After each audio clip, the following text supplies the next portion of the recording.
पूज्य भैया जी शनिधाम का नाम शनिधाम ही क्यों है और क्या यहाँ शनिदेव की ही पूजा क्यों की जाती है? जिस जो व्यक्ति प्रमुख होता है किसी मंदिर या देवालय का, वो उसका जो इष्ट होता है वो उसी के इष्ट को लेके ही एक धाम की संरचना करता है, मंदिर की संरचना करता है, उसी का नाम प्रमुख हो जाता है। तब ऐसे में शनिधाम कहना उचित है, ये शनिधाम है, ठीक है ना। और शनिधाम जो है वो हमेशा से लोगों के स्वास्थ्य की कामना करता है। और आज के टाइम में, आज के युग में देखा जाए तो भारत कहाँ पहुँच गए। हम लोग वो हैं जो मरते हुए व्यक्ति के कान में या तो गरुड़ पुराण सुनाया करते थे, गीता के 18वें अध्याय को सुनाया करते थे, या किसी शास्त्र का यजन भजन किया करते थे। अब हम लोग वे हो गए जो हॉस्पिटल में एडमिट करा के, और व्यक्ति ने जितना पैसा जीवन में नहीं कमाया होता उतना पैसा हॉस्पिटल में ले आते हैं, और लास्ट में डॉक्टर यही कह के उनको भेज देता है घर पे ले जाओ और वेट करना। क्या कहते हैं कि भगवान इनको किसी प्रकार से अपने पास बुला ले या इनको आराम दे, बस इतना करते हैं। तो हमारी ये जो है ना मूर्खता ये, और क्या बताएं। और दूसरी बात ये है कि अब जो संसार चल रहा है वो कुछ अलग ही तरह का है, हट के है। तो गुरु ग्रंथ साहिब गुरु हैं लेकिन मान नहीं रहे हैं। बहुत सारे लोग जो है श्रद्धा स्थापित कर देते हैं। जब आप गुरु ग्रंथ साहिब को लेके, समस्त संसार में एक गुरु है, गुरु ग्रंथ साहिब। अब ये नहीं कह रहा कि मैं और अन्य गुरु नहीं, लेकिन गुरु ग्रंथ साहिब को जब आप मूल से जानेंगे तो आप देखिए उसमें कर्म को लेके, ज्ञान को लेके, भक्ति को लेके, ठीक है, सब कुछ बता दिया गया है विस्तार से। अच्छा, एक है भगवान के मुख की गीता, दूसरी है संतों भक्तों के चरित्र और उनके जो वाक्य हैं वो गुरु ग्रंथ साहिब में रचे बसे हैं। अब हम उनको पढ़ रहे हैं तो एक एक संत की जो कथा है, एक एक संत के जो प्रवचन है, एक एक संत का जो सत्संग है, वो उनमें वाक्य जो उनके जीवंत वाक्य हैं कि वो जीते और भगवान को उन्होंने प्राप्त किया, और तब उन्होंने जो वाक्य बोले, तब उन्होंने लोगों को जो अपनी निधि दी, जो अपनी थाती दी, तो तब उन्होंने जो निधि और थाती दी है, और हमने उस निधि और थाती को अगर ग्रहण कर लिया तो गुरु ग्रंथ साहिब हमारे गुरु रूप में फलित हो गया। और अगर हम उसको ग्रहण ही नहीं कर रहे हैं तो फिर कैसे हमें गुरु मिलेगा, ये मैं समझ नहीं पाता हूँ। जय श्री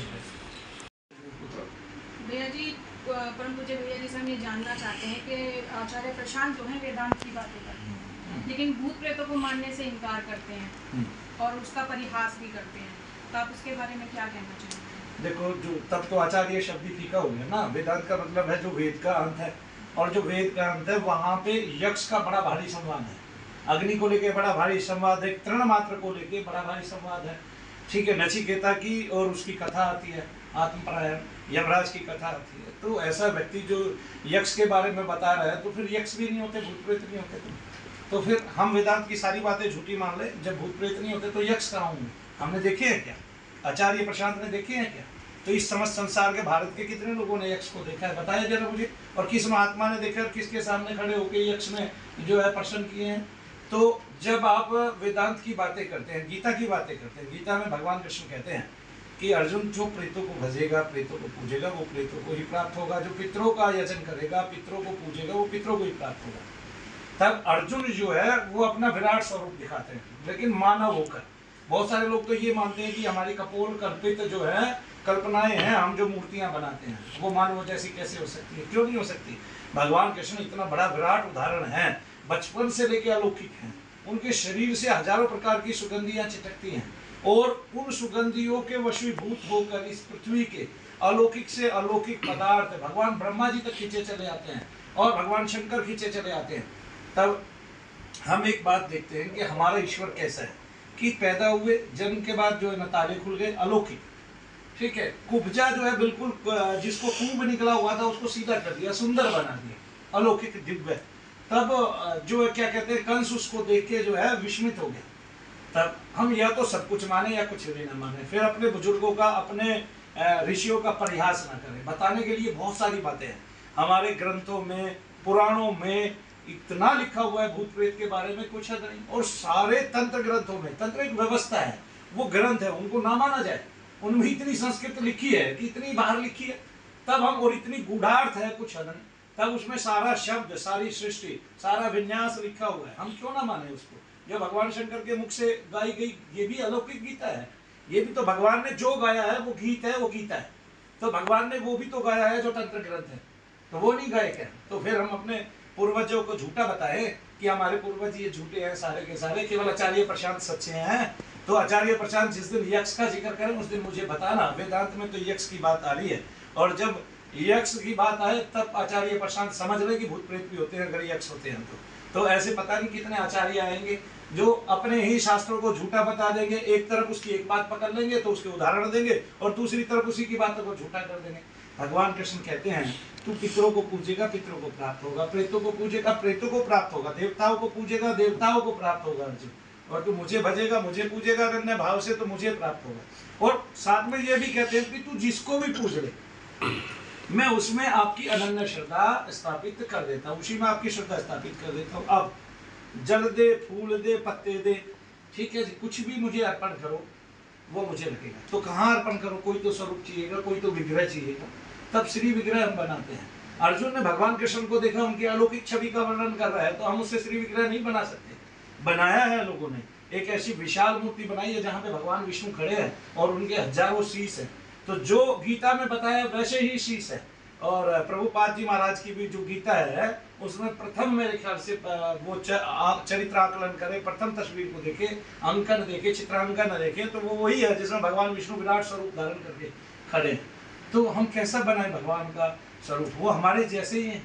राम हमारे जैसे ही थे, कृष्ण हमारे जैसे ही थे, इसी स्वरूप में थे। बस जो भगवान होते हैं, जो देवता होते हैं, उनके शरीर से सुगंधियाँ छिटकती हैं, उनको पसीना नहीं आता। मनु भैया को पसीना आ रहा है, उनको नहीं आएगा, ठीक है। और उनमें दिव्यता होती है, अलौकिक होते हैं। भगवान का कोई शरीर भी छू ले तो भगवान का हो जाता है ऐसे, और जिसमें विदुषी भाव है। फिर दुर्योधन में और आचार्य प्रशांत में क्या फर्क रहा, नहीं समझा? दुर्योधन में और आचार्य प्रशांत में कोई फर्क ही नहीं रहेगा, ना रह जाएगा, ठीक है। क्यों? क्योंकि दुर्योधन पिता को तो मान रहा है, पिता है, पिता की बात एक नहीं मान रहा है, पिता को तो मान रहा है, पिता है, पिता महा है, और उसकी बात एक भी नहीं मान रहा है। तो ऐसा मानना क्या प्रभाव डालेगा आपका दुनिया पर, ठीक है। ये आज का जो युवा है ना, ये ही उत्तेजित हो चुका है, पागल हो चुका है। इसको ये ढोंग ढकोसला अंधविश्वास बोलते हैं। एक्चुअली में वो ढोंग ढकोसला अंधविश्वास नहीं है, वो विश्वास है। अंधविश्वास तो ऐसे होता है कि डॉक्टर ने आपसे साइन करा लिए, अब आपकी मृत्यु तक का ठेका ले लिया, अगर मर भी जाएंगे तो आप कुछ नहीं कर सकते, ठीक है। ये है अंधविश्वास। इसका मतलब डॉक्टर को ये विश्वास ही नहीं है कि मैं इसके आदमी को बचा लूंगा तो ये मेरे प्राणपण से मेरी सेवा कर पाएगा। ऐसे चिकित्सक होना दुर्लभ हो गए हैं, अब ऐसे चिकित्सक नहीं रहे। ये संसार जो है ये चिकित्सा की पत्ती से सर्वोपरि नीचे जा चुका है। और जो उन्माद रोग है, जैसे आचार्य प्रशांत 100 आदमी ले आए जो भूत प्रेत वाले हैं, ठीक है, और जिनको वो लोग ये कहते हैं कि ये ढोंग ढकोसला और अंधविश्वास से भरे हुए हैं, वो 100 आदमी ले आए जिनके सर घूमते हैं, वो एक कमरे में बैठा ले अपने साथ, मैं 3 दिन लगातार यहाँ यज्ञ करूंगा, उनको बताए भी नहीं, और उस यज्ञ में उनके उन्माद और दर्द भार कष्ट ठीक हो जाएंगे। तब क्या करेंगे? डूब के मरेंगे। ये जी न्यूज में मैंने करके दिखाया सबके सामने कि एक महिला के दर्द गायब हो गए हाथ लगाते ही। तो क्या प्रक्रिया थी, ये तो कोई पूछने वाला नहीं है, बहस करने वाले सारी दुनिया में है। एक्चुअली में तो संसार में, वास्तव में, रियली में संसार में क्या होना चाहिए कि अगर कोई अपनी बात रखना चाहता है तो उसको समय तो दो बात रखने के लिए, ठीक है। हाँ, ऐसी बातें रखने के लिए सब प्रकृति का हम ये बिगाड़ रहे हैं, प्रकृति का ये विनाश कर रहे हैं, प्रकृति का वो विनाश कर रहे हैं। अरे तुम मानव थे ही नहीं कभी, दानव थे तुम शुरू से। ये भारतवर्ष दानवों का देश हो गया है। क्यों? यहाँ पे देखो ना कितना भ्रष्टाचार है। आप अपने बच्चे का आई कार्ड नहीं बनवा सकते, आप अपने बच्चे का राशन कार्ड नहीं बनवा सकते, आपको भटकना पड़ता है, रिश्वत देनी पड़ती है, हर जगह तो रिश्वत चल रही है। अरे आप मरोगे तब भी रिश्वत है भाई, आप शमशान का ठेका निकाल दो, टेंडर निकाल दो, वहां भी रिश्वत चल रही है। तो आचार्य प्रशांत को तो इस बात पे जोर देना चाहिए कि ये भारत में भ्रष्टाचार का बोलबाला है, इसको कम करो। तुम जितने लाखों लोग, करोड़ों लोग बता रहे 70M, अगर 70M उसके सब्सक्राइबर है तो वो 70 के 70M लोग जो है, यानी कि कितने हो गए ये 70 ढाई 7 करोड़ लोग हो गए। ये 7 करोड़ लोग अगर रिश्वत छोड़ दे, क्योंकि आचार्य प्रशांत के सामने सारे पढ़े लिखे लोग बैठे, अगर रिश्वत छोड़ दे उसी दिन भारत का सुधार आ जाएगा। वो कसम खा ले कि हमने अपने पदों में बैठ के कोई रिश्वत नहीं ले लिया, उस दिन सुधार हो जाएगा। तो ऐसे सुधार नहीं होगा। भारत को अगर ऊंचाइयों पे ले जाना तो सबसे पहले उसमें से उसको भ्रष्टाचार से मुक्त करना होगा। भ्रष्टाचार का मतलब ये है कि आपका आचरण भ्रष्ट है, भ्रष्टाचार का मतलब ये है। तो भारत को पहले तो भ्रष्टाचार से मुक्त करो, फिर देखो वेदांत में क्या है क्या नहीं है। आप समझा सकते हैं, मान सकते हैं, लेकिन ये देखिए कि इतने करोड़ों लोग बीमार हैं, वो मंदिरों पे जा रहे हैं, महात्माओं की शरण ले रहे हैं, कहीं कहीं जा रहे हैं। आज प्रेमानंद जी महाराज के यहाँ खूब लोग आ रहे हैं और वो बता रहे हैं हमें प्रेत तंग कर रहा है, वो मान नहीं रहे हैं। जबकि हनुमान प्रसाद पोद्दार जी का उदाहरण दे रहे हैं कि उनके पास एक प्रेत खड़ा था, अरे भाई प्रेत खड़ा था तो जो तंग कर रहा है वो प्रेत तंग कर रहा है। अब कह रहे नहीं कर्म तंग कर रहा है। भाई कर्म कौन सा तंग कर रहा है? एक बच्चा पैदा हुआ 7 साल का है, वो शेर की तरह दौड़ रहा है और हाजरियां ले रहा है, उन्माद हो गया, उसको कौन सा रोग आ गया? और मनु भैया के यहाँ के वो ठीक हो रहा है। प्रेमानंद जी से कोई पूछे भाई तो ये ठीक कैसे हो गया, लेके जाएगा। लेकिन जब पहले ही नकार दोगे आप तो कोई क्वेश्चन पूछेगा ही नहीं, वो समझ जाएगा यार हम आपने बताया उसको अंधविश्वासी है और वो समझता आपको अंधविश्वासी है कि इसका मतलब ये अंधविश्वासी है, इसको अपने ग्रंथों पे विश्वास नहीं है, इनको अपने पुराणों पे विश्वास नहीं है, इनको भगवान कृष्ण के कथन पे उक्ति पे विश्वास नहीं है। भगवान कृष्ण उस समय डरे हैं कि जो प्रेतों को पूजेगा मैं उसमें उसकी श्रद्धा स्थापित कर दूंगा। इसका मतलब पहले से ही प्रेत पूछते आ रहे हैं ना, इसका मतलब पहले से ही पितरों का यजन पूजन हो रहा है ना। और जब आप वेदांत में यक्ष की बातें सुनते हैं और पूरा वेदांत यक्ष से भरा हुआ है, कई चैप्टर ऐसे आते हैं, तो आप ये बताइए फिर यक्ष ही कहाँ होते हैं जो प्रेत नहीं होते? फिर हम सारी बातें सच्ची कैसे मान रहे वेदांत की? ठीक है ना। तो इसलिए जय शनिदेव सबको। और ये जो क्वेश्चन था बहुत ही सफल था।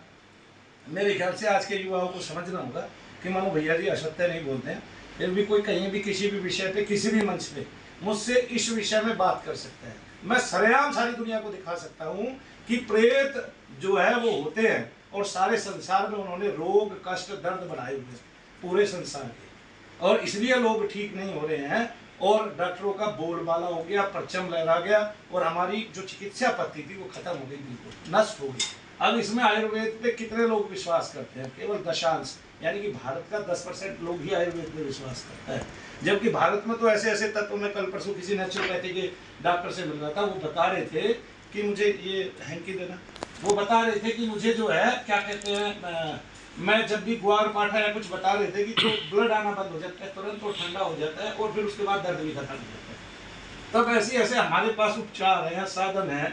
पहले भी लोगों का हनन होता होगा, अंगों का हनन होता होगा युद्धों में, तो उस समय भी कुछ ना कुछ क्रियाएं, कुछ ना कुछ औषधियां लगाई जाती होंगी। तो आज ही हम क्यों पूरे के पूरे आके और इस पे थम गए हैं कि हमें हर रोज एलोपैथी का उपचार चाहिए, जबकि सबको पता है एक दर्द की टैबलेट का एक्शन भी होता है, रिएक्शन भी होता है। और अगर हम उसको निरंतर कुछ समय तक खा रहे हैं तो क्या होगा? फिर वो विस्फोट करेगी हमारे शरीर के अंदर, हमारे शरीर के बॉडी टिश्यूज फैल जाएंगे, ठीक है ना। तो वो मोटापे को ग्रहण कर लेंगे, ओबेसिटी आ जाएगी उनमें, और जैसे ही मोटापा ग्रहण किया अब क्या होगा?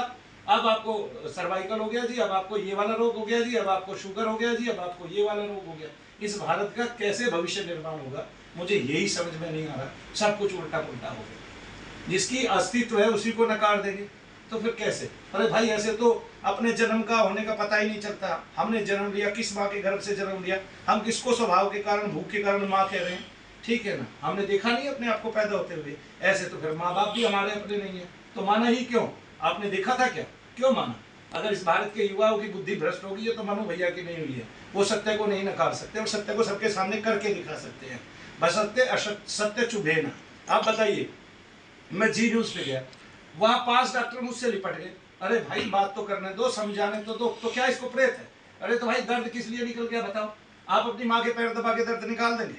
सारे के सारे करके तो देख लो एक बार, ठीक है? क्यों निकल गया? फिर ये कह रहे हैं आपकी क्षमता है तब तक डॉक्टर को दिखाओ। क्यों दिखाएं भाई? क्षमता है, हम डॉक्टरों के लिए पैसे कमा रहे हैं क्या? हमने सब कुछ डॉक्टरों को ही देना है क्या? सारी दुनिया के सारे घर ढाक बेच के डॉक्टरों को ही दे दोगे क्या? तब ये तो देख लो भाई तुम्हारी क्षमता। और डॉक्टर कितना महान है ये तो देखो कि रोड पे एक्सीडेंट हो जाता है, वो चाहे तो एक व्यक्ति को फ्री में मुफ्त में ठीक कर सकता है जिसका एक्सीडेंट हो जाए। पूरे महीने कमाता नहीं है क्या अरबों रुपया, लाखों रुपया? वो दे, बल्कि इसका इतना पैसा जो है सरकार टैक्स छोड़ेगी, इतना पैसा जो है मैंने अपने पास से लगाया है, उसमें भी कहीं ना कहीं घपला हो जाएगा, उसमें भी कहीं ना कहीं गड़बड़ हो जाएगी। कितने हॉस्पिटल है कि 500 आदमी जो है वो रेल से ट्रेन से एक्सीडेंट हुआ और वो 500 आदमी किसी हॉस्पिटल में एडमिट हुए। कितने हॉस्पिटल ऐसे हैं जो उनका मुफ्त में इलाज करेंगे? बताना जरा, किसको योद्धा कहूँ? वो जो पीछे बैठ के उनके लिए धन के प्रबंध कर रहा है, वो जो पीछे बैठ के उनके स्वास्थ्य की चिंता कर रहा है, या वो जो उनको दवाइयां तो दे रहा है लेकिन अपने पास से कुछ नहीं दे रहा, उनसे उसका भी पैसा ले रहा है, सब कुछ वसूल कर रहा है। तो फिर मुझे ये समझ में नहीं आता इस भारत का उत्थान होगा तो होगा कैसे? वेदांती लोग कहते हैं भूत प्रेत होते नहीं, हंसते हैं और यक्ष की बातें बताते हैं, तो ये मूर्खानंदों की बातें नहीं है तो क्या है? ठीक है, वैसे वेदांत पढ़ाते फिरते हैं। ये बताइए फिर हम यक्ष को क्यों माने भाई? क्या कारण है? अरे भाई प्रेत लोग, पितृ लोग, फिर यक्ष लोग भी है, फिर किन्नर लोग, नाग लोग भी है, ठीक है, फिर पृथ्वी लोग भी है, और फिर ब्रह्म लोग भी है, प्रजापत्य लोग है। तो फिर हम कैसे माने इनकी बातें? ये तो बताओ। ये आधारहीन है, निराधारहीन है। ये वही बात है कि हमने मानना नहीं। ठीक है, आचार्य प्रशांत को आज से 20 साल पहले कोई गंजा कह देता, ठीक है, तब वो उससे लड़ पड़ते। आज तो गंजा कह सकते हैं ना, क्यों? क्योंकि तब तो पता ही नहीं था, गंजेपन होने की उम्मीद ही नहीं थी, तो क्या गंजा नहीं हुआ? तो फिर अरे भाई कभी भी कुछ भी हो सकता है, ये संसार है और इस संसार में सब कुछ जो हमारे ग्रंथों में लिखा है वे हमारे पूर्वज हैं, ऋषि हैं, वे मुनि हैं, वे उन्होंने प्रत्येक मंत्र की साधना में लास्ट में अंतिम में लिखा है। या तो ये मंत्रों से भी बड़े वेदता होगी, ठीक है ना, एक होता है मंत्र, और मंत्र की शक्ति को मनु भैया साथ साथ करके दिखाते हैं। साथ साथ आप सामने खड़े हो, आपको कष्ट है, दर्द है और भार है, आप मेरे सामने खड़े हो जाइए, आपको मेरा कुछ है यानी कि प्रेत से और पितृ से कुछ, आपको साथ साथ तुरंत लाभ होगा और हम आपको ये बता देंगे आपको कोई रोग नहीं है। ये डॉक्टर की मशीन नहीं, मनु भैया की मशीन है, मंत्र वेदता की मशीन है, ये हमारे यज्ञ की मशीन है, ये हमारे पूर्वजों की मशीन है और हमारी जीव्या की मशीन है जो भगवान का निस्दिन नाम लेती है, प्रत्येक दिन नाम लेती है। ठीक है, तो इसलिए सबको सुनो तो सही, सारी बेकार की चीजें फेंक दो, मल फेंक दो सारा का सारा, टोटली ये मल इकट्ठा किया हुआ है कि आप एक बात को माने वेदांत की को दूसरी को ना माने। फिर यक्षी कहाँ है वेदांत में, फिर यक्ष के प्रश्न कहाँ गए? तो फिर जय शनिदेव। समय पर सब लोगों को पता है कि भी गुरु के बिना जो है मोक्ष प्राप्त नहीं हो सकता, तो गुरु कैसे बनाना चाहिए, क्या देख करके लोगों को अपने गुरु बनाने चाहिए? हमें स्कूल में टीचर पढ़ाते हैं तो उस सब्जेक्ट की कोई एक बात बता देते हैं और उस बात के बाद हमें पूरी किताब खुद ही पढ़नी पड़ती है।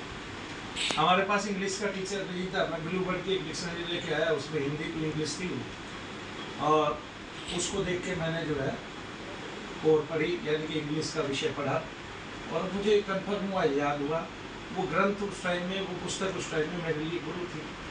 बहुत सारी चीज़ें ऐसी हैं कि हमारी इकोनॉमिक्स की कोई टीचर नहीं थी 12th क्लास में और मैं इकोनॉमिक्स में मैंने जो है मास्टरी कर ली, तो वो आने से पहले कैसे कर ली, टीचर तो थी नहीं, तब हमने खुद ही पढ़ा। हम बहुत सारी चीज़ें खुद ही पढ़ते हैं, खुद ही समझते हैं, प्रत्येक पुस्तक हमारी एक गुरु है। वेदांत की सारी पुस्तकें गुरु है। कोई आज आपको वेदांत की सीख देता है तो वो वेदांत की पुस्तक पढ़ के ही तो दे रहा है, उसमें विशिष्टता कुछ नहीं है, आप भी उसको सीख सकते हैं। आपकी जब ज्ञान की गांठें खुलने लग जाएंगी तो आप किसी भी चीज़ को गहनता से सुन सकते हैं। ठीक है, हमारे इस संसार में ऐसे ऐसे ऋषि हैं कि जब आप गीता का एक वाक्य पढ़ते हो, एक श्लोक पढ़ते हैं, तो वो एक ही श्लोक के अर्थ को इतनी भिन्नता और इतना अभिन्नता भगवान के साथ विभेद के बिना अभिन्नता के साथ पढ़ा देते हैं कुछ आदमी, और उसके 1000 से ज़्यादा शब्दार्थ कर देते हैं। तो ऐसे भी हैं जो पांडित्य को भी धारण किए हुए हैं, जिन्होंने जिनकी क्या कहते हैं ग्रंथियाँ खुली हुई हैं विवेक की, और वो गीता के एक ही श्लोक के कई अर्थ भावार्थ हमें समझा सकते हैं। तो इस प्रकार से आपका क्वेश्चन क्या था? गुरु किस प्रकार देख कर बनाना चाहिए, क्या तो विशेषता? गुरु के लिए चेहरा नहीं देखना है हमें किसी का, गुरु के लिए ये देखना है कि उसकी बातें कितनी गहरी हैं, वो करके क्या दिखा सकता है। अगर कोई आपको ये कहता है कि मैं मंत्र पढ़ने वाला हूँ और मैं मंत्र से जो है इस तरह से मैं सार्थक कार्य करके दिखा सकता हूँ, तो अगर वो करके दिखा रहा है और सत्य को बता रहा है आपको, आपका गुरु हो सकता है। गुरु वो नहीं है जो आपको बता तो रहा है, करके कुछ दिखा नहीं रहा है, जो खुद कभी समाधि में नहीं गया, खुद अभी आंखें बंद कर रहा है, जोर लगा रहा है, पता चल रहा है करोड़ों लोग जुड़े हुए हैं और समाधि में जा ही नहीं पा रहा है और खुद की जो है ना मस्तिष्क की ग्रंथियां फट गई है।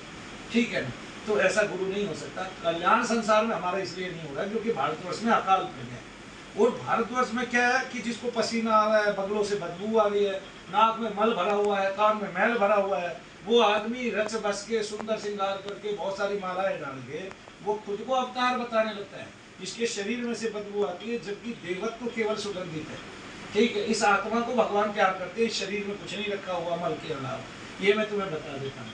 तो इसलिए नहाओ और ना नहाओ, आपको ईश्वर मिलेगा मिलेगा, ना नहाने और नहाने से कुछ नहीं होता है यहाँ पर। क्यों? क्योंकि जब मल त्याग आए तब भी उस थैली में मल है, जब क्या कहते हैं वॉशरूम चले गए तब भी बाथरूम उसी थैली में है, और नाक में, कान में, मुख में हमेशा लार थूक ये सब गंध ही तो है ये, लेकिन सुगंधी देवताओं को पसंद है और दुर्गंधी प्रेतों को पसंद है। प्रेतों का, राक्षसों का जो आहार है, प्रेत राक्षसी है, शैतानी है, आहार है वो दुर्गंधी है, और देवताओं का जो आहार है वो सुगंधी है। इसलिए दोनों को समझो कौन सा क्या आहार है किसका और कौन क्या आहार ले रहा है, और हम देवताओं को तभी पुष्ट कर सकते हैं। इसलिए एक अगरबत्ती रोज जलाते हैं सुगंधी, क्यों जलाते हैं? और जो लोग मांस चलाते हैं वो भी अगरबत्ती क्यों जलाते हैं? उनके देवता का तो आहार ही मांस है, उनके देवता का तो आहार ही हुक्का है, उनके देवता का तो आहार ही मुर्गा है, मेंढक है। जो जितने जीव है पृथ्वी पर उन्हीं की बलि आते देते हैं, जो उनको सर्वोपरि सुलभ हो जाता है।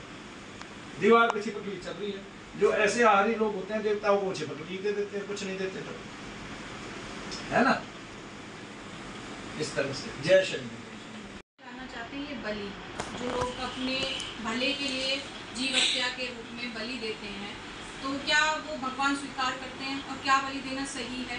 लेकिन जो लोग बलि दे चुके हैं लेकिन वो फिर भी परेशान है, क्या उनके लिए देखो सही है या गलत है इसका निर्णय हम नहीं कर सकते। भगवान शंकर के तंत्र ग्रंथों में बलियों का जिक्र आया है और उनको मानना पड़ेगा, हम ना माने ऐसा हो ही नहीं सकता। पहली बात ये है। लेकिन उस बलि के प्रकार हैं, तमस है, रजस है और क्या कहते हैं सत्व। तो जो सत्व गुणधारी है या रजोगुणधारी है वो वैसी बलि देता है, जो तमोगुणधारी है वो वैसी बलि देता है। जैसे पापी के मन में पाप करने की कल्पना आएगी, सात्विक के मन में हमेशा जो है ना सत्व धारण करने के मन में आएगी, और रजोगुणी के मन में भगवान की बातें आएंगी सत्वगुणी के मन में, और रजोगुणी के मन में ये आएगा कि मैं यज्ञ करूं और भगवान से खूब यश और ऐश्वर्य प्राप्त करूं। तो जो जैसी बलि देगा ईश्वर को वैसी बलि वो ग्रहण करते हैं, ऐसा नहीं है। लेकिन अब ये हमारे ऊपर बात है, ठीक है, हम विशुद्ध रूप से तांत्रिक बनना चाहते हैं, मांत्रिक बनना चाहते हैं या यांत्रिक बनना चाहते हैं। तब आप मान लिया मांत्रिक बने, तब आपको ईश्वर के अलावा कुछ सोचता नहीं है। दरअसल समस्या निगेटिविटी की है। निगेटिविटी जब तक नहीं निकालोगे आदमी को भक्त नहीं बनाया जा सकता, और वो हमेशा भक्त ही रहेगा, क्योंकि अगर निगेटिविटी आप पे भारी है तो जितना भगवान का नाम लोगे उतना वो चीज दबाव मारेगी। वो कुपित वायु है, मलिन वायु है, और उसको 5 प्रकार से काम करती है, ठीक है। वो देव दोष के रूप में, श्राप के रूप में, पितृदोष के रूप में, अप्रेत दोष के रूप में ऐसे काम करती है वो आपके शरीर में, और आपको हमेशा दर्द करती है और अनेक रोगों को उत्पन्न करती है, जिससे आप लोगों का कष्ट बढ़ता चला जाता है। तो अब जो बलि देते हैं वो बलि कई प्रकार की देते हैं। जो तामसिक लोग हैं वो क्षेत्रीय देवताओं की बलि देते हैं, उसके लिए मना नहीं किया गया है। तो वो क्षेत्रीय देवता कौन है जो इस प्रकार की बलि देते हैं? वो राक्षस योनि है। लेकिन जो राक्षस योनि है वो इंद्र के सिंहासन पर भी कब्जा कर लेती है, इसलिए उसको देव योनि के साथ ही गिना जाता है। जो राक्षस हैं वो इंद्र पर प्रभुत्व कर लेते हैं, तो इंद्र के उसको भी पद को भी लूट लेते हैं, तब उसको देव योनि कहा जाता है। ऐसे तो प्रेत योनि देव योनि में आती है, इंद्र पद को छीन लेती है तो देवता बन के बैठ जाती है। और वो उसी तरह के देवता है जिनको हम इस तरह के भोग और बलि देते हैं। मैं इसको प्रश्न नहीं देता, मैं ये कहता हूँ कि जो भोग आप जो है तमोगुणी भोग देकर जो प्राप्त करते हैं, मैं सतोगुणी भोग देकर प्राप्त करता हूँ। आप केवल ईश्वर को सुगंधित वायु दीजिए, केवल सुगंधित वायु दीजिए, देवताओं को वो ग्रहण करेंगे, इंद्र आप पर प्रसन्न होंगे, आपकी इंद्रियां स्वस्थ रहेगी, मन प्रसन्न रहेगा, और आप ईश्वर का प्रणिधान करेंगे, उसके वाक्यों का अवलंबन करेंगे, शास्त्रों का अवलंबन करेंगे, और जिससे आपको जो है हमेशा शुद्धि प्राप्त होगी, विशुद्धि प्राप्त होगी। आप यजन भजन में आगे जाएंगे, ईश्वर की अनुकंपा होगी और आप अपना आत्मदर्शन करेंगे। जय श्री मुझे भैया जी आपसे जानना चाहते हैं, जो लोग भक्ति पूजा पाठ में रहते हैं, जो सदमार्ग पे चलते हैं, तो उन्हीं को इतने कष्ट क्यों झेलने पड़ते हैं? कष्ट,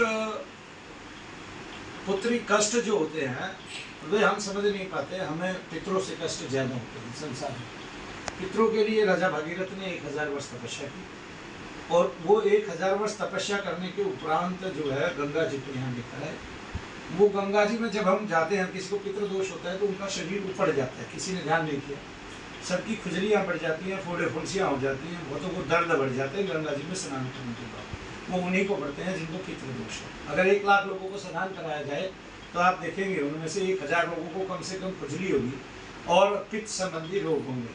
तब उनको समझ जाना चाहिए कि हमें ये प्रेत दोष है, और मैं ये साबित करके दिखा सकता हूँ सीधा सीधा एकदम से, कि आप 1 लाख लोगों को लेके आए और उनमें सभी शामिल हो, उनमें पढ़े लिखे सब शामिल हो, और आप देखिए कि बहुतों को दर्द बढ़ जाएंगे गंगा जी स्नान करने से, और बहुतों को खाज खुजली फोड़े फुंसी होने लगेगी। अब ऐसा गंगा जी ने नहीं किया, ठीक है, क्योंकि उसी गंगा जी में नहा के कोई ना कोई चंगा भी होता है। ऐसा गंगा जी ने नहीं किया, ये हमारे घरों में दोष है, और तो वो दोष जो है वो शरीरों में आते हैं। तो कोई भी भक्त बनता है तो पहली जिम्मेवारी उसकी पितृ को उत्थान करने की होती है। वैसे भगवान कहते हैं अगर मेरा भक्त कहीं होता है, मतलब जब वो पूर्ण रूप से भगवान का विशुद्ध रूप से विशुद्ध मन से भगवान का भक्त हो जाता है, तब उसका जीवन सार्थक हो जाता है, और जो जो उसकी भक्ति बढ़ती जाती है, क्यों तो उसके पितृ जो है वो मुक्ति पाते जाते हैं। तो प्रत्येक पितृ आके उसके आसपास से गुजरेगा, प्रत्येक पितृ के तत्व जो कष्ट पा रहे हैं 10 वर्षों से, 20 वर्षों से, 50 वर्षों से, उस योनि में, पितृ योनि में, तो वो अगर कष्टपूर्ण योनि है उसके लिए, और वो प्रेत रूप में ही रह रहा है हमारे घरों में, और एक्चुअली में था तो वो पितृ, लेकिन रह रहा प्रेत रूप में ही, और उसकी इच्छाएं जो है वो प्रबल थी जीते जी, और उसको कष्ट हो रहे हैं, तो वो कष्ट आपको महसूस होगा, और इससे आप जो है धीरे धीरे उभर जाते हैं, और तब आपके पितरों का उत्थान हो जाता है। उसके बाद भक्ति फलित हो जाती है, लेकिन जब तक पितरों का उत्थान होता है तब तक आपको कष्ट नहीं होता है। इसको हम कष्ट से ना जोड़ें, इसको हम इससे जोड़ें कि हमें अपने कुल का उद्धार करना है। इसलिए मैं बहुत सारे बच्चों को यहाँ पे रखता हूँ कि आप यहाँ रुकिए, अपना सफलता इलाज कराइए, इससे आपका परिवार ठीक होता है। तब होता क्या है कि हमने, अगर घर में 8 आदमी बीमार है, एक आदमी यहाँ है, तो 7 को वहाँ दर्द कम होते चले जाएंगे, उनकी बीमारियाँ ठीक होती चली जाएगी। ये क्या करिश्मा है, चमत्कार है? नहीं, वो तत्व खिंच के उनमें से यहाँ आने लगेगा। ठीक है, तो वेदांतिक आदमी ऐसे नहीं समझेगा, वो तब समझेगा जब कोई पीड़ा में घर उसका होगा, वो मनु भैया के पास आएगा और वो खुद प्रेस्क्राइब करेगा आप आइए, और जब मनु भैया उसका यज्ञ करेंगे तो वो इस बात को देखेगा, हाँ जो कहा वो सत्य हो। तो जो सत्य को परख लेगा एक बार, वो फिर कभी इन बातों को ना माने, अस्वीकार कर दे, ऐसा हो ही नहीं सकता। ठीक है ना?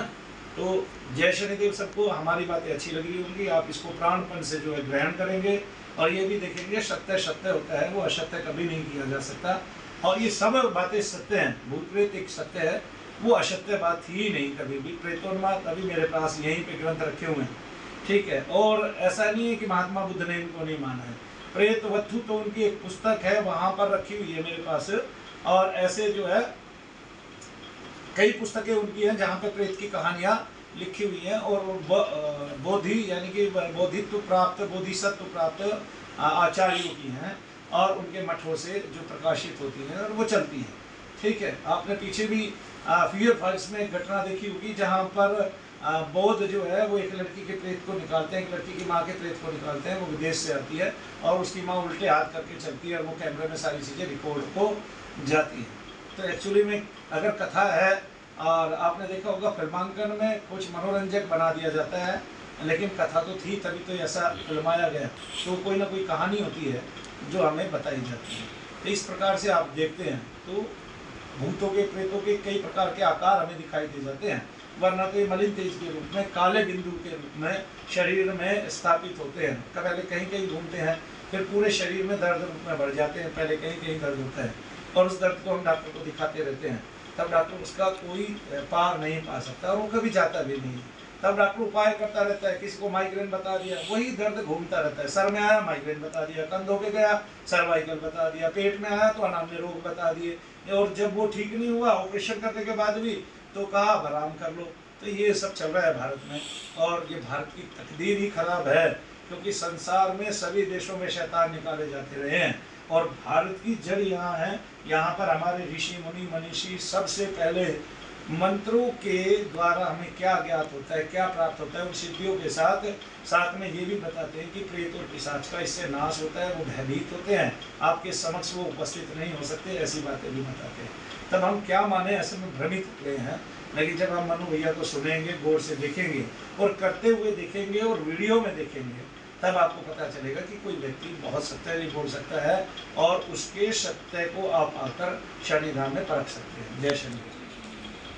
आज के लोगों में ना एक नया रोग जैसे उभर के आ रहा है, लोगों के शरीरों पे नीले निशान पड़ते हैं, इसमें कोई दर्द नहीं होता, और वो पड़ रहे हैं, लेकिन वो किस कारण से पड़ते हैं वो नहीं पता, लेकिन डॉक्टरों का कहना है कि वो विटामिन के की कमी के कारण से पड़ता है। तो उसके लिए आप क्या कहेंगे? जो नीले निशान पड़ते हैं पुरुषों को बहुत कम पड़ते हैं, महिलाओं को ज़्यादा पड़ते हैं। पहली बात तो अगर नीले निशान विटामिन के कारण है, तो फिर ये बताइए कि पुरुषों को भी इतने पड़ने चाहिए जितने महिलाओं को पड़ते हैं।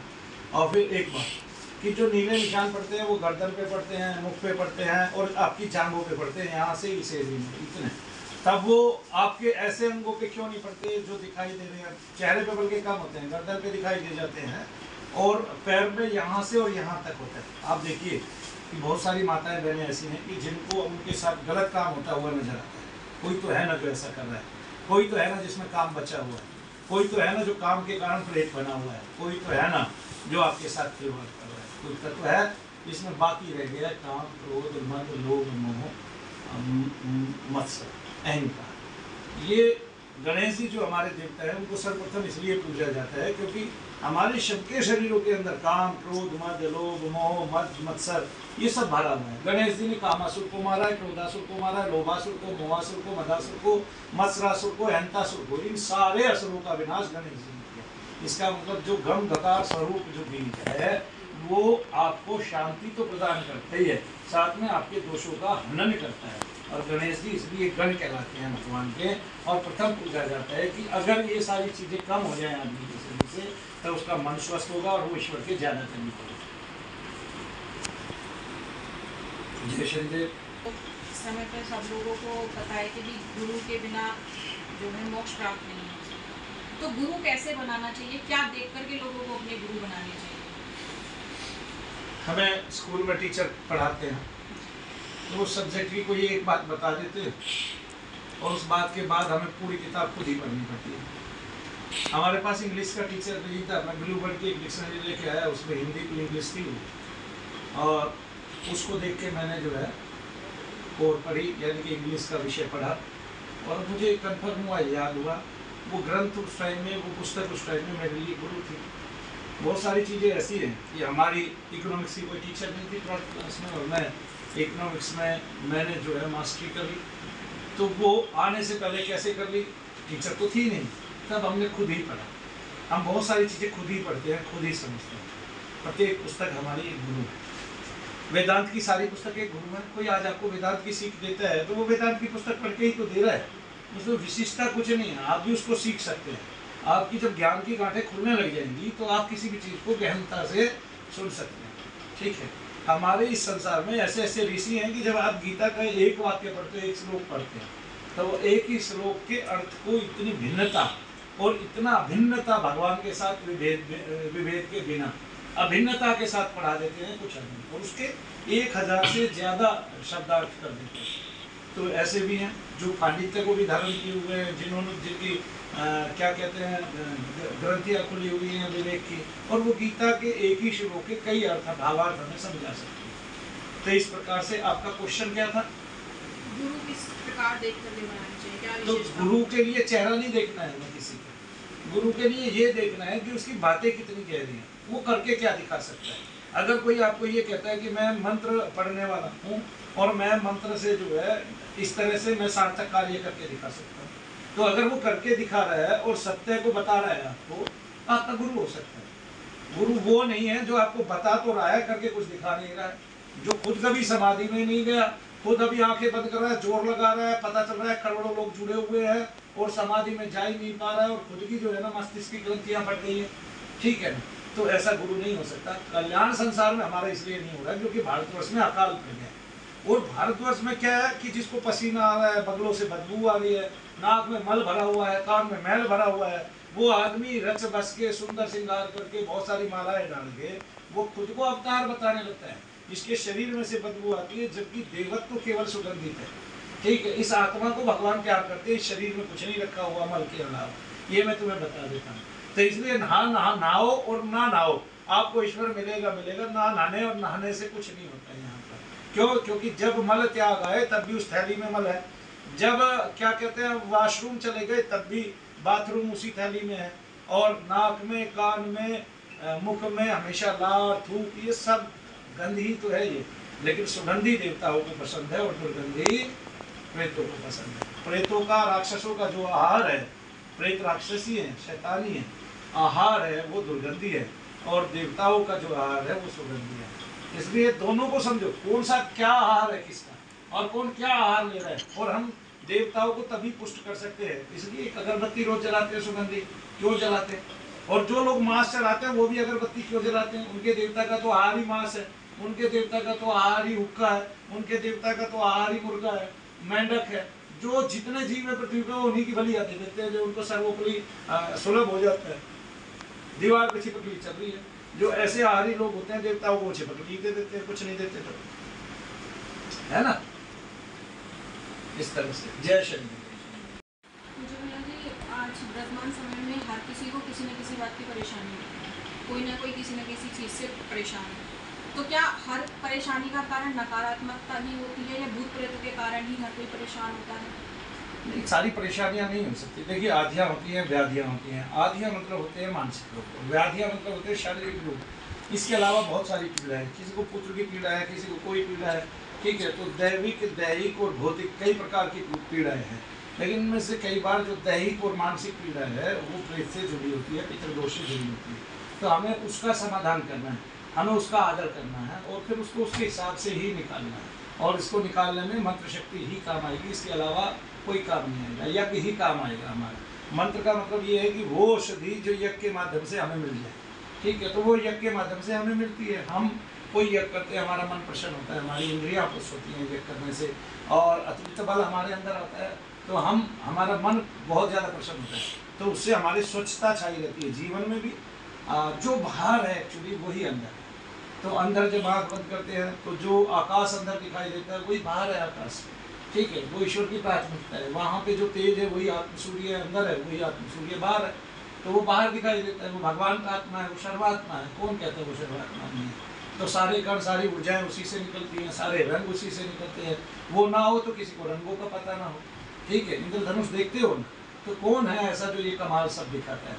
तो वो सब जो है ईश्वर की महिमा है, ईश्वर की प्रतिमा है और ईश्वर के अनंत स्वरूपों की गणना है। लेकिन हम उस पर ना जाकर ये मानते हैं कि हमें जो कोई रोग हो गया, कष्ट हो गया, तो हम बाबा के यहाँ जाके या किसी भक्त के यहाँ जाके ठीक हो जाएंगे, किसी शाने के यहाँ जाके ठीक हो जाएंगे, या किसी पोंगा पंडित के यहाँ जाके ठीक हो जाएंगे, या किसी मुल्ला मौलवी के यहाँ जाके ठीक हो जाएंगे। ऐसा नहीं। लोगों के शरीर में शारीरिक रोग नहीं है, लेकिन शारीरिक रोग मन के स्वस्थ रहने से निकल जाते हैं, ठीक है। तब ऐसे में चेक किया जाता है, ऐसे में देखा जाता है कि आपको क्या प्रेतादिकों से रोग है कि नहीं है। इसलिए तो मैं सामने खड़ा करके लोगों को एक एक करके देखता हूँ। तो जिसको प्रेतादिक रोग है कुछ ही सेकंडों में पता चल जाता है, क्षणों में पता चल जाता है, मिनटों में पता चल जाता है। एक्चुअली में मेरी जो कथा है वो ये है कि मैंने तकरीबन 60,000 वीडियो बनाई है और वो बहुत सारे चैनलों पर डली। उसको देख के भी लोगों को समझ में नहीं आया, और उसमें भी ये सारी वीडियो हैं, मतलब 60,000 में से अकेली 30,000 वीडियो ऐसी हैं जिसमें लोग ठीक हो गए और वो बता रहे हैं हमारा ये रोग ठीक हो गया। कल की भी एक वीडियो आप देखो, अभी एक क्या कहते हैं, वो जो न्यूज चैनल था जिसने ऑपरेशन पाखंड बनाया था, क्या नाम, न्यूज नेशन वालों ने यहाँ पर आकर उन्होंने वो वीडियो डाली नहीं। एक शमशु निशा बहन है, शमशु निशा नाम की, वो अभी आई हुई है, उसको कैंसर था और उसको कैंसर के रोग के लक्षण थे बकायदा, और उसकी दवाइयाँ चल रही थी, उसकी कीमो हो चुकी थी, फिर भी उसके कष्ट नहीं जा रहे थे। जब वो यहाँ आई तो वो आधी ठीक हो चुकी थी, आज वो ना दवाई लेती है ना कुछ लेती है, वो ठीक हो गई है। अब उसका इंटरव्यू कौन है? एक्चुअली हम ये सोच रहे हैं कि ये भूत प्रेत वाला है, ये एकदम से ठीक हो जाएगा। नहीं, ऐसा नहीं है। इसलिए इस कार्य को दिखाने में सब लोग विफल रहे हैं, लेकिन मनु भैया साथ के साथ करके दिखा सकते हैं और फिर ये बता सकते हैं कि तकरीबन इसमें इतना समय लगेगा। और फिर भी अगर बहुत सारे उन्माद के रोगी हैं उनको एक कमरे में बंद कर लो आप अपने साथ, जिनको हाजिरियाँ आ रही, और मैं बाहर बैठ के हवन करता हूँ, 4 घंटे बाद आप उनकी परिस्थिति देख लेना, उपस्थिति देख लेना, उनके शरीर के दर्द देख लेना, उनके हाव भाव देख लेना, तब तो समझेंगे ना। देखो, अगर उन्माद रोग को, जो प्रेतोन्माद है, पितरोन्माद है, अगर उसको डॉक्टर ये दिखा रहा है, क्या कहते हैं कि इसको मानसिक रोग है, तो 4 घंटे के यज्ञ से पता चल रहा है भाई मानसिक रोग है कि नहीं है। तब क्या करोगे? अच्छा ये बताइए मुझे, मैं एक बात आज तक समझ नहीं पाया, जो मानसिक आपको रोग है वो 10 ही मिनट कैसे काम करता है, वो 20 ही मिनट कैसे काम करता है, वो 15 मिनट कैसे काम करता है, ठीक है। उसको तो फिर पूरे दिन ही मानसिक रोग ही होना चाहिए, हमेशा उसी रोग में रहना चाहिए। जैसे कई बच्चों की ऐसी पीड़ा हो जाती है, वो हमेशा उसी रोग में रहते हैं। लेकिन उन्माद का रोगी जो है केवल आधे घंटे बाद कैसे ठीक हो जाता है, ये मुझे समझ में नहीं आता, ठीक है ना। और वो आधे घंटे बाद, पौने घंटे बाद, 1 घंटे बाद, किसी को पूरा दिन हाजिरी आती रहती है, बाद में वो ठीक हो जाते हैं आते जाते। कहीं जाके लोग धर्म के स्थानों पे जाके थोड़ा पुण्य कहीं से हासिल करके, ग्रहण करके, किसी का जप लेके, थोड़ा किसी का आशीर्वाद लेके, वो कहीं ना कहीं ठीक हो ही जाता है। चाहे वो बागेश्वर जाए, पंडोकर जाए, मुझे ये समझ में नहीं आता। जब बागेश्वर वाले पर्ची निकालते हैं तो लाखों लोग वहाँ बैठते हैं और वो पर्ची को सुनते हैं, और वो तकरीबन हर तीसरी पर्ची में ये बताते हैं तुम्हें प्रेत चिपट गया, तुम्हें भूत प्रेत लग गए हैं, तुम्हें जिन आता है। फिर कहाँ मानने में दिक्कत आ गई भाई तुम्हें?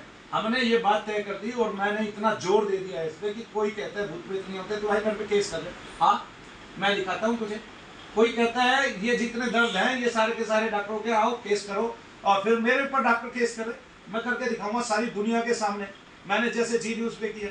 और जितने चाहे उतने आदमी ठीक करा लो मेरे से, ठीक है। मैं सारे काम छोड़ दूंगा, पहले यही पुष्टि करूंगा कि प्रेत होते हैं कि नहीं होते हैं, तब मानेगा संसार।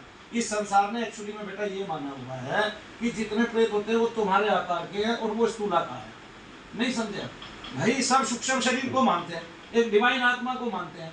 शायद 5 आदमी सोए हुए हैं, एक उनमें से मर जाए, अगर मर जाए और उसका कारण पता ना चले तब ये कहते हैं कि एक सूक्ष्म शरीर है। क्यों मान लिया भाई तुमने ये बात भी? तुम्हें दिखाई नहीं दिया ना, इसलिए मान लिया ना। तो फिर तुम्हें प्रेत नहीं दिखाई देते, उसको भी मानो। ये बात मान रहे हैं, वो बात नहीं मान रहे। अरे किसी के अंदर सूक्ष्म शरीर है तो सूक्ष्म प्रेत नहीं हो सकता। अरे वो एक योनि अलग है, वो सूक्ष्म योनि है। यक्ष की योनि अलग है, वो भी सूक्ष्म योनि है। देव योनि अलग है, वो भी सूक्ष्म योनि है। तो कहाँ तक चलोगे? ये वो मूर्ख हैं और वैसी मूर्खता भरी बातें करते हैं। गणेश जी चूहे पे कैसे चलेंगे? अरे भाई चांद पे आप गए, डली पे कैसे खड़े हो गए? आप हवा में कैसे तैर रहे थे? गणेश जी का लोक है बकायदा, स्वानंद लोक। अरे भाई क्या पता उनका लोक आपने देखा नहीं है, पहले चंद्रलोक की बातें नहीं सुनी है। हमने, हमारे ऋषियों ने कहा श्वेत होते हैं चंद्र, और उनके श्वेत वस्त्रधारी बना दिया। तो आपको पता है कि वहाँ सारे में बर्फ ही बर्फ रहती है, ठंडा ही ठंडा रहता है। दक्षिणी ध्रुव पे अब उत्तरायण होता है भारत का। वो मंगल की भूमि लाल है, तो उनका रक्त वर्ण लिखा हुआ है हमारे शास्त्रों में। आप क्या खोज करेंगे? क्या मंगल पे जाएंगे आप? क्या वायुयान भेजते हो? आपके ऋषियों ने पहले लिख के रखा हुआ है। और उस मिट्टी में क्या है ये तक लिख के रखा हुआ है। कहाँ खाम का? अरे इतने पैसों में भारत एक बहुत सुंदर नगर में बदल जाएगा। किसी एक सिटी को धनुष के आकार का बसाए, किसी एक सिटी को शंख के आकार का बसाए। पता चल रहा है ऊपर से हवाई जहाज जा रहा है, और इतने पैसे में जितने वायुयान भेजने में लगा, पूरे एक नगर को धनुष के आकार का बसाया जा सकता है, शंख के आकार का बसाया जा सकता है ना? और रामायण के आकार का बसाया जा सकता है, पुस्तक के आकार में बसाया जा सकता है। किस आकार में नहीं बसाया जा सकता? आप वो दिखाओ ना, अद्भुतता दिखाओ। आप आपको पता है कितने मंदिर है भारत में, उनका तो गणना हो नहीं पाई है कि इस मंदिर के ऊपर 10,000 टन का पत्थर कैसे रखा गया। इसकी खोज कैसे करेंगे? हो पाए? केवल अनुमान लगाते हैं। ये भारत के आदमी की विशिष्ट बातें हैं। उनको दूसरों की जेबों में पैसे ज्यादा दिखाई देते हैं, और चाहे अपनी भरी हुई नहीं समझे, तो उनको लगता है कि अंग्रेजों के पास कुछ अच्छा हो। ये बेटे ऐसे ही है जैसे विपरीत के प्रति हमेशा जो है आकर्षण होता है। ठीक है, ये एक नाटक आता था ना, उस नाटक में कहते थे घर की मुर्गी दाल के जैसे। ठीक है, ऐसे मैं पूरी बात कहना नहीं चाहता, लोग समझ जाएंगे इसको। तो वही होता है। तो लोग जो है वो मूर्खों वाली बातें करते हैं वेदांतिक, बातें करते हैं सिद्धांतिक, और ना सिद्धांत होता है ना उसमें वेदांत होता है, कुछ नहीं होता है उनमें। ठीक है, बस लोग बैठ रहे हैं। आज का युवा वो पहले से ही भ्रमित है। ठीक है, उसको कुछ और चाहिए, उसको समझ में नहीं आ रहा मुझे क्या चाहिए। वो दिग्भ्रमित है, दिशा भ्रमित है। क्यों? क्योंकि इतने लोग यूट्यूब पे बैठ के झूठ बोल रहे हैं, कुछ नहीं, लाखों लोग झूठ बोल रहे हैं, और वो हर किसी को अप्लाई कर रहे हैं, हर किसी को अप्लाई कर रहे हैं। सब सच्चे लगते हैं उनको जब वो बोलते हैं, अच्छी अच्छी बातें बताते हैं, नई नई चीजें बताते हैं, और वो सारी उनकी मनगढ़ंत है, कपोल कल्पित है। आप उनको ये बताइए कहाँ लिखी हुई? जय शंकर। कुंडली जागरण लोगों के अंदर उत्सुकता है इस चीज को, मतलब कुंडली को जागृत करने की। क्या कुंडली जागृत होती है या पहले से ही जागृत होती है? नहीं, कुंडलिनी जागरण का मतलब ये है कि आप जो है पहले से ही सरल हो, कोई भी आदमी सरल हो, सहज हृदय हो, सबका अच्छा चाहता हो, सबका विकास चाहता हो, किसी के बारे में बुरा ना सोचता हो। ये कुंडली जागृत की अवस्था है। पहले से ही अवस्था है। आदमी सरल हो, सहज हो, उसकी कुंडली जागी हुई है, वो अपने हृदय में निवास करता है, और विशुद्धि चक्र तक उसके सारे चक्र खुले हुए।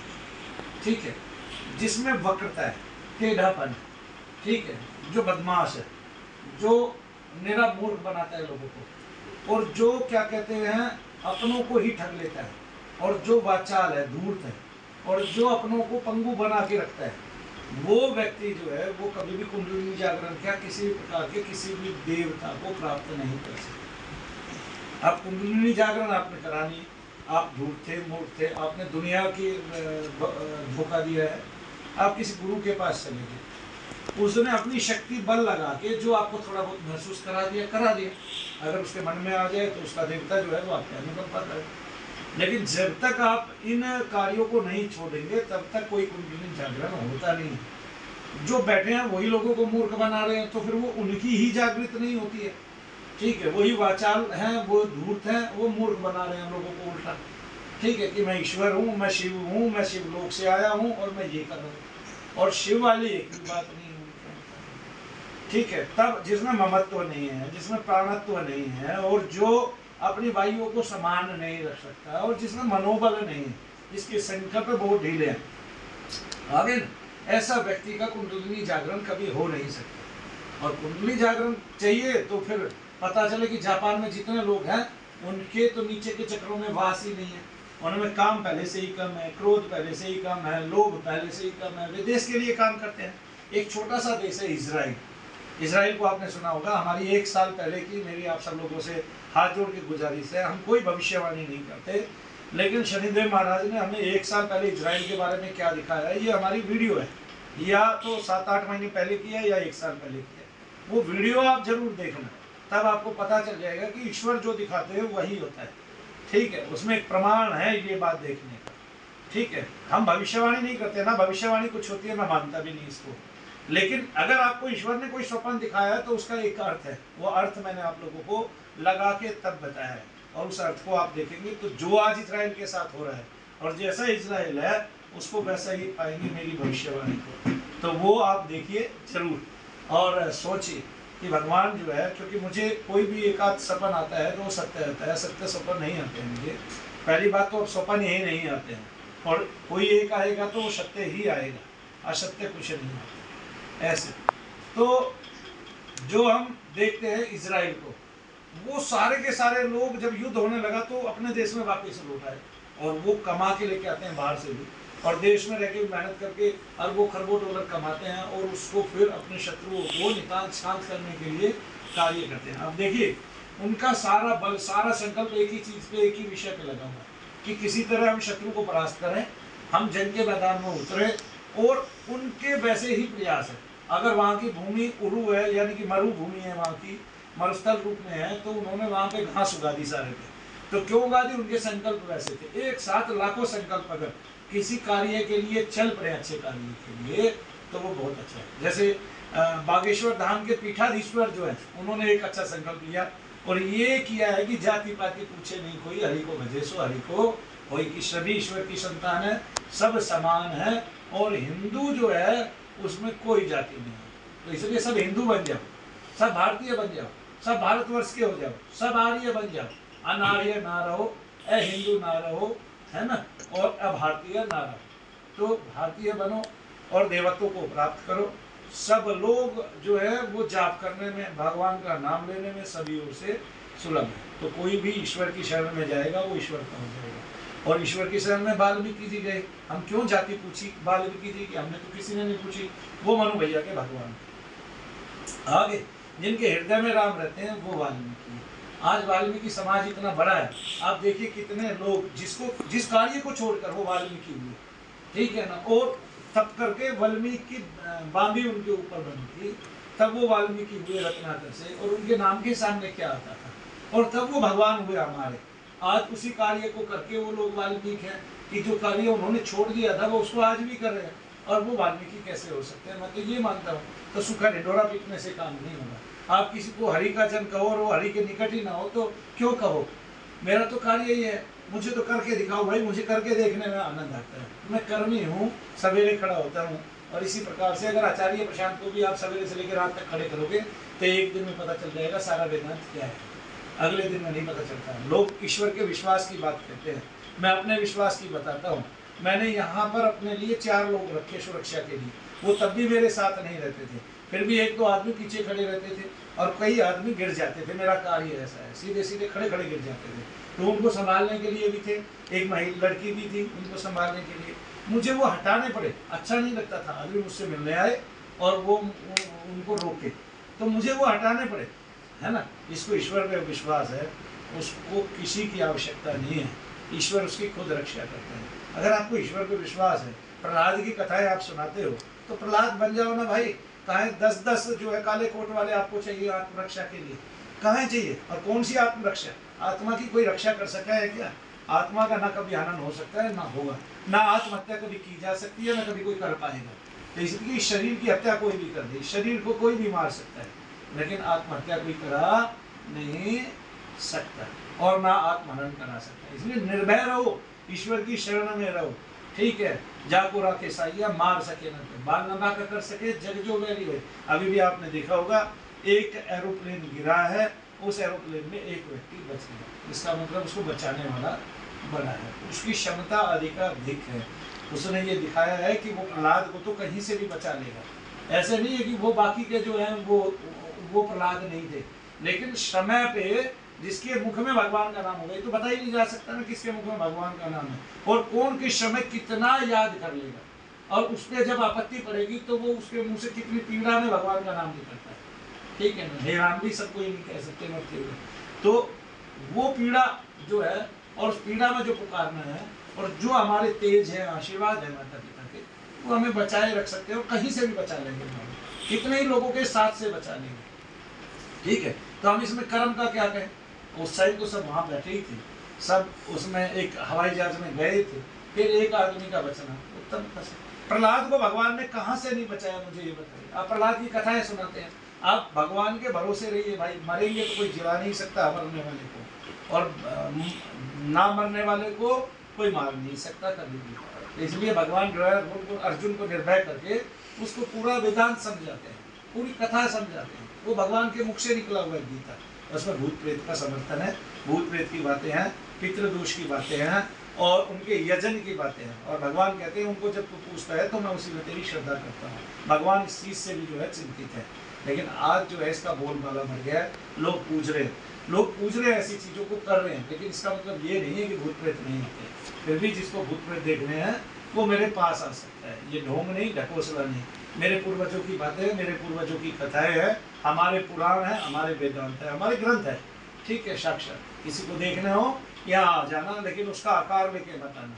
कभी कोई ये सोचे मुझे भूत प्रेत ऐसे बड़े बड़े दिखाई देंगे, नहीं, जो सूक्ष्म योनि है वो सूक्ष्म ही है, हम केवल आभास कराएंगे, देखिए, और दूसरा बताएगा, अगर आपको होगी तो हम आपके अंदर ही आपको आभास करा देंगे। जय शंकर।